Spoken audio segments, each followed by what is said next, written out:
Hi my friend, I am Eni Mohammed.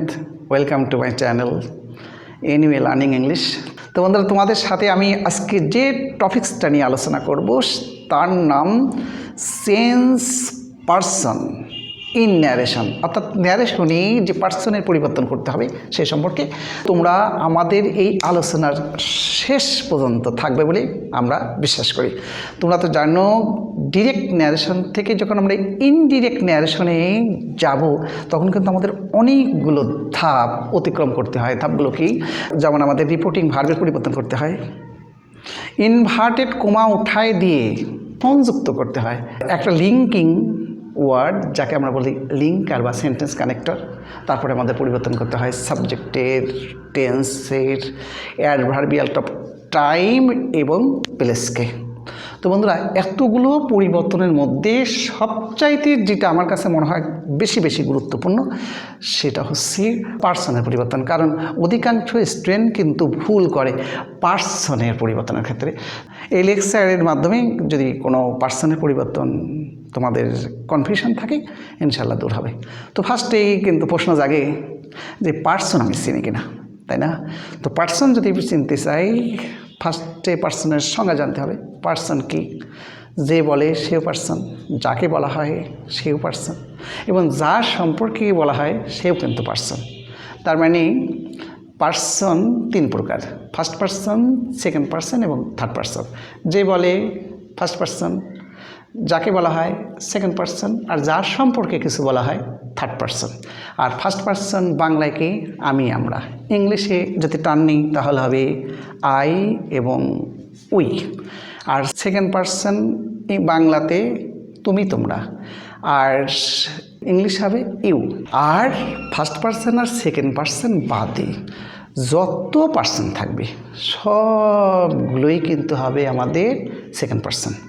তো বন্ধুরা, এখন আমরা দেখব এই তিনটা পার্সনের বাক্যে ব্যবহার করার পর বিভিন্ন যে রূপ হয় তার সম্পর্কে আমরা কথা বলবো। কারণ এই রূপের পরিবর্তন করার ক্ষেত্রেই কিন্তু স্টুডেন্টের ভুল বেশি হয়।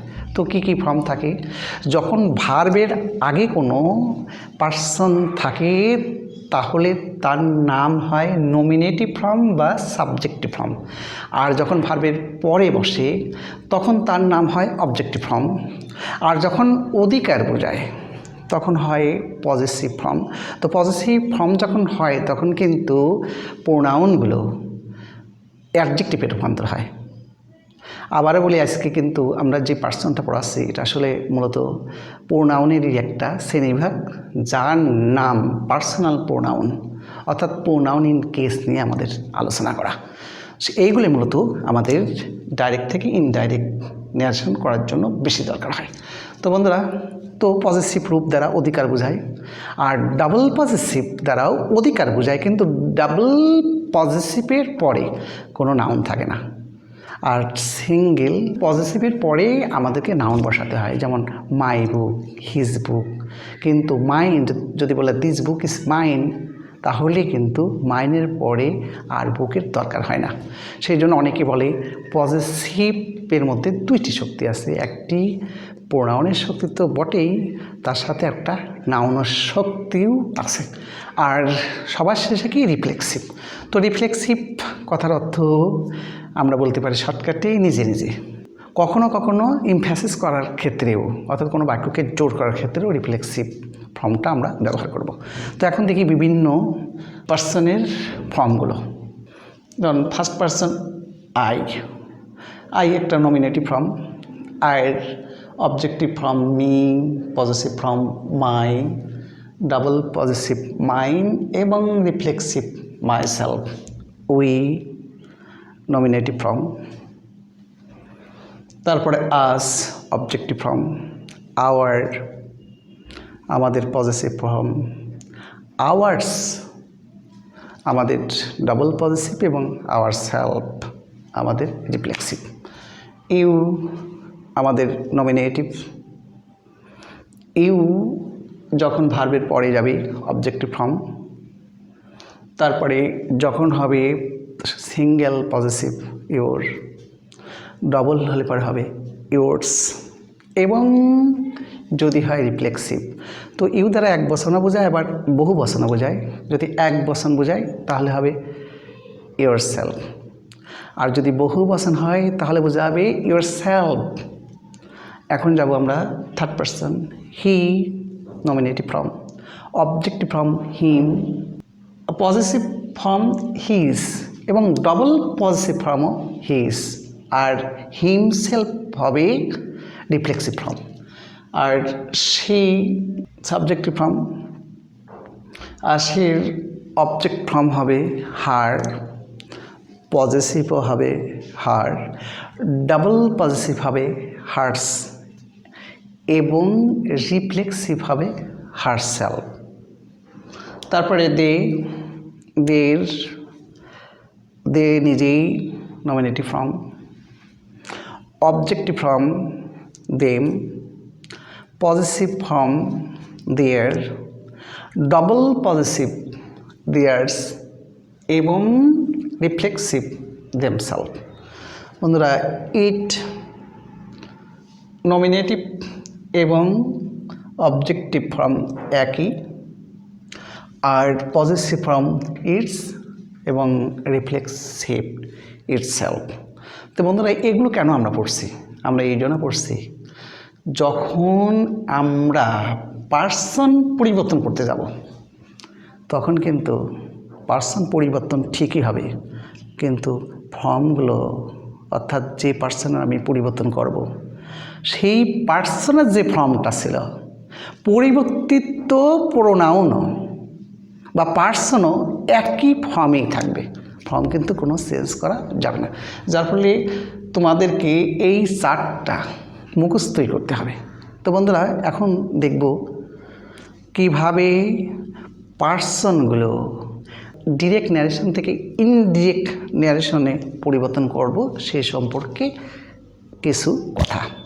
তো ফার্স্টে আমরা দেখব একটা সেন্টেন্স অ্যানালাইজ। চলো যাই বোর্ডে। First sentence, he said to me I need your book. সে আমাকে বলল আমার তোমার বইটা দরকার। তো বন্ধুরা, আমরা মনে হয় জানি যে অংশটা ইনভার্টেড কমার আগে থাকে তার নাম হয় রিপোর্টিং স্পিচ। এরকম তো খুবই গুরুত্বপূর্ণ। আর যে অংশটা ইনভার্টেড কমার মধ্যে থাকে তার নাম হয় রিপোর্টেড স্পিচ। ওকে, এই অংশটা কিন্তু খুবই গুরুত্বপূর্ণ, দুটো অংশ জানা। তো রিপোর্টিং স্পিচের মধ্যে যে অংশগুলো থাকে ফার্স্টে আমাদের যেটা চিহ্নিত করতে হবে খুব গুরুত্ব সহকারে, সেটা আছে রিপোর্টিং ভার্ব। আসলে রিপোর্টিং ভার্বটা আমাদের খুব জানতে হয়। তাহলে এটা হচ্ছে রিপোর্টিং ভার্ব, আমরা শুধু ভার্ব লিখলাম, ভি লিখলাম। আর রিপোর্টিং ভার্বের আমরা জানি একটি সাবজেক্ট থাকে, সাবজেক্টের আমরা শর্টকাটে লিখলাম এস। আর রিপোর্টিং ভার্বের একটা অবজেক্টও থাকে। এই দুটো কিন্তু আমাদেরকে খুব জানতে হবে। আর ইনভার্টেড কমার মধ্যে যে অংশটুকু থাকবে সেই অংশরই কিন্তু সাবজেক্টের পরিবর্তন করতে হবে বা পার্সনের পরিবর্তন করতে হবে, টেন্সের পরিবর্তন করতে হতে পারে, তারপরে টাইম, প্লেস এবং ম্যানার। যেহেতু আজকে আমরা শুধু পরিবর্তন করব পার্সন সম্পর্কেই বেশি আলোচনা করব।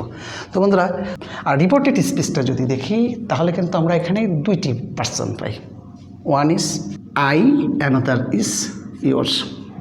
তো বন্ধুরা, রিপোর্টেড স্পিচের পার্সন যদি ফার্স্ট পার্সন হয় তাহলে রিপোর্টিং ভার্বের সাবজেক্টকে অনুসরণ করতে হবে। অর্থাৎ এখানে ফার্স্ট পার্সন আইটা অনুসরণ করবে রিপোর্টিং ভার্বের সাবজেক্টের পার্সন নাম্বার এবং জেন্ডারকে।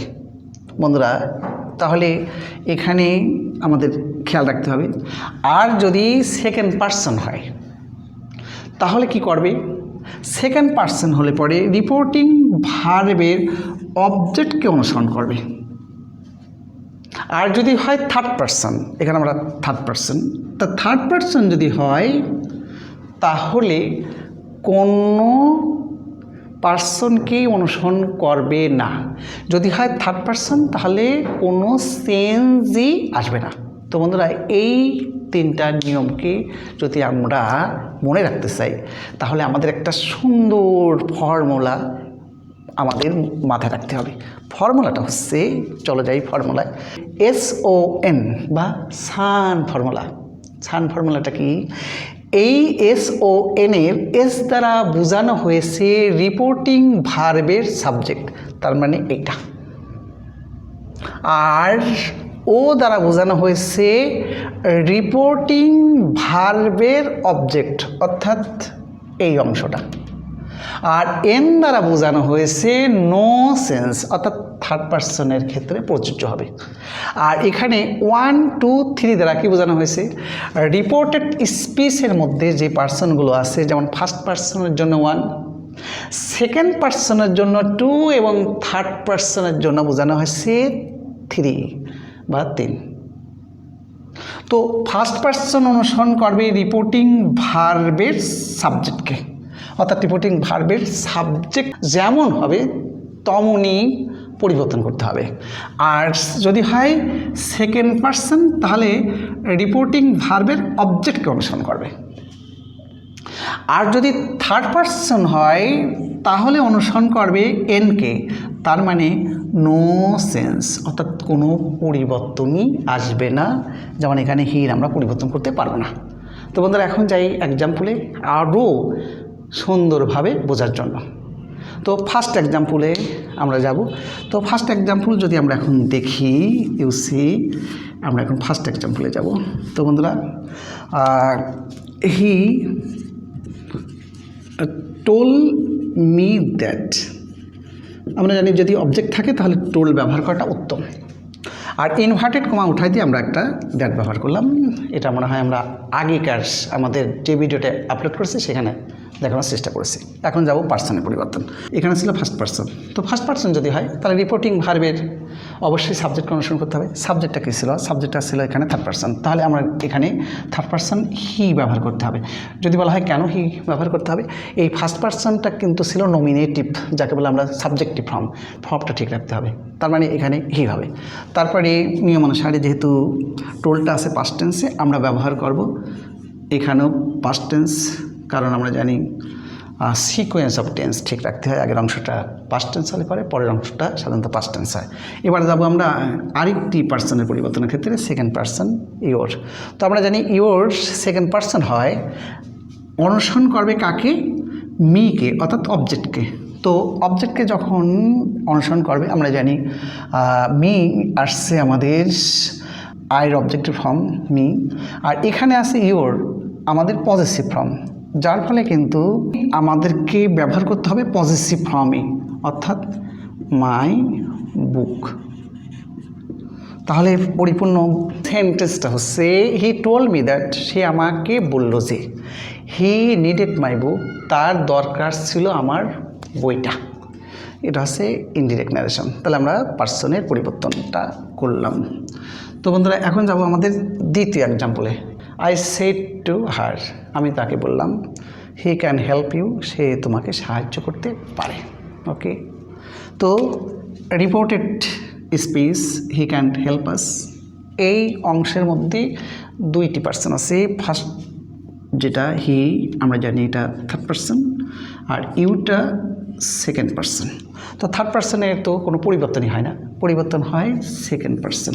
তো সেকেন্ড পার্সন কাকে ফলো করে রিপোর্টিং ভার্বের অবজেক্টকে। তো রিপোর্টিং ভার্বের অবজেক্টকে ফলো করে। তাহলে এখন আমরা পরিবর্তন যদি করি তাহলে কি পাবো? যেমন আই টোল হার দ্যাট, আমরা জানি ইনভার্টেড কমা উঠাই দিয়ে দ্যাট ব্যবহার করতে হয়। তারপরে হিটার কিন্তু আর পরিবর্তন হবে না। কি পরিবর্তন হবে? শুধুমাত্র ইনভার্টেড কমার মধ্যে যেটা ছিল বড় হাতের অক্ষর, সেটা হবে আমাদের স্মল লেটারে বা ছোটো হাতের অক্ষরে। তারপরে মডেল হেল্পিং ভার্ব, আগেরটা পাস্ট টেন্স থাকার জন্য ক্যানের জায়গায় কুড হবে।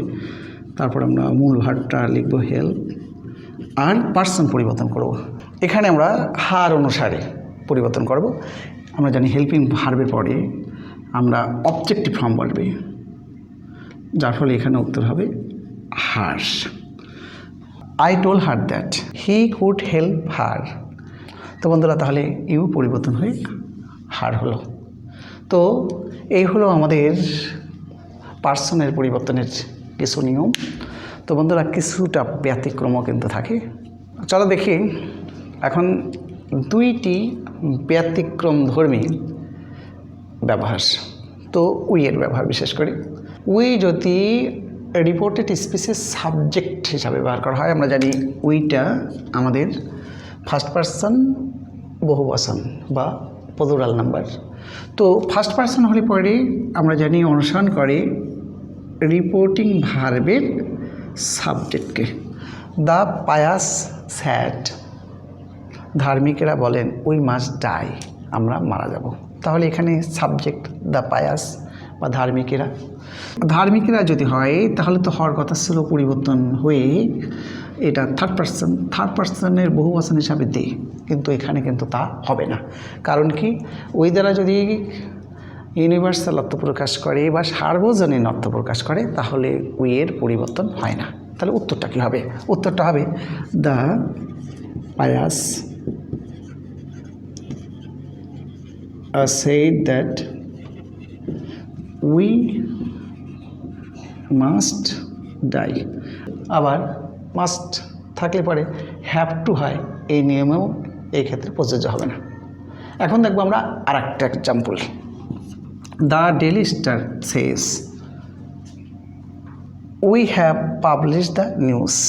ডেইলি স্টার বলে আমরা খবরটি প্রকাশ করেছি। তো এখানে উই দ্বারা কি বোঝাচ্ছি? উই দ্বারা বোঝাচ্ছি এডিটোরিয়াল বা সম্পাদকীয়। তো যদি উই দ্বারা এডিটোরিয়াল বোঝায় তাহলে উইটা পরিবর্তন হয়ে ইটে রূপান্তর হবে। তাহলে পরিপূর্ণ উত্তরটা কি আসবে? You see the Daily Star says that it has, আসলে আমরা জানি ইটের পরে হ্যাজ বসে, ইট হ্যাজ পাবলিশড দ্য